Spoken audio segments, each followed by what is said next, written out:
Once again a happy women's day అండి. Next number 25.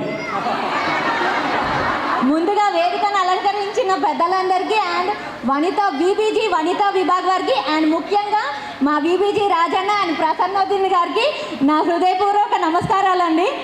ఒక్క నిమిషం. హాయ్ అండి. మహిళా మనులందరికీ అంతర్జాతీయ మహిళా దినోత్సవ శుభాకాంక్షలు. యాక్చువల్లీ ఏంటంటే మహిళా దినోత్సవం 8వ తారీఖు ఉంది కదా, కానీ ఇక్కడికి మనకి చాలా తొందరగానే వచ్చింది. మహిళా దినోత్సవాలు మామూలుగా ఇంతకుముందు చూస్తూ ఉండేవాళ్ళం, కానీ ఈరోజు ఇక్కడ ఇంతమంది గ్యాదర్ అయ్యారో మహిళా మనులు, అసలు మిమ్మల్ని అందరినీ చూస్తామంటే కన్నుల పండుగగా ఉందండి. అందుకే యాక్చువల్గా వచ్చి చాలాసేపు అయినా మేము అక్కడే నిలబడి మీ అందరి ఆనందాలని చూస్తూ ఉన్నాం. మీరు ఇంకా ఎంజాయ్ చేయండి.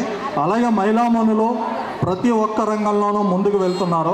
అది ఏ రంగం అన్నా కానివ్వండి, వ్యాపారం కానివ్వండి, లేకపోతే ఇప్పుడు ఏదో యూట్యూబ్లని ఇలాంటివన్నీ సోషల్ మీడియా వస్తున్నాయి.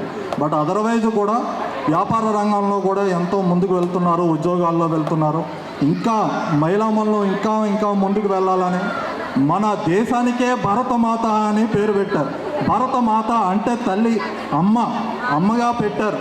సో ఎందుకు మహిళా మనులందరినీ గుర్తించుకున్నాము అన్న ఉద్దేశంతో అలా పెట్టారు. కాబట్టి ఆ పేరుని సార్థకత చేసుకుంటూ మీకు దొరికినటువంటి ప్రతి అవకాశాన్ని వినియోగించుకొని మీరు ఇంకా ముందుకు వెళ్ళాలి. అసలు ఈ దేశం ఆడవారి చేతిలో ఉంటే ఇంకా ముందుకు వెళ్తుంది. దానికి మనకి ఉదాహరణగా నిర్మలా సీతారామన్ గారిని చూసుకోండి. ఆర్థిక శాఖ మోడీ గారు ఉట్టినే ఇవ్వలేదండి. ఎందుకు ఇచ్చారు? ఆడవారి చేతిలో పెత్తనం ఇస్తే ఎక్కడికో వెళ్తుంది. అది నిరూపించబడింది ఈ రోజుని భారతదేశం. కదా, అవునంటారా కదంటారా? సో మీరందరూ కూడా మీకు దొరికినటువంటి అవకాశాలను వినియోగించుకుంటూ ఇంకా ముందుకు వెళ్ళాలని మనసారా ఆకాంక్షిస్తున్నాం. Thank you sir. Thank you.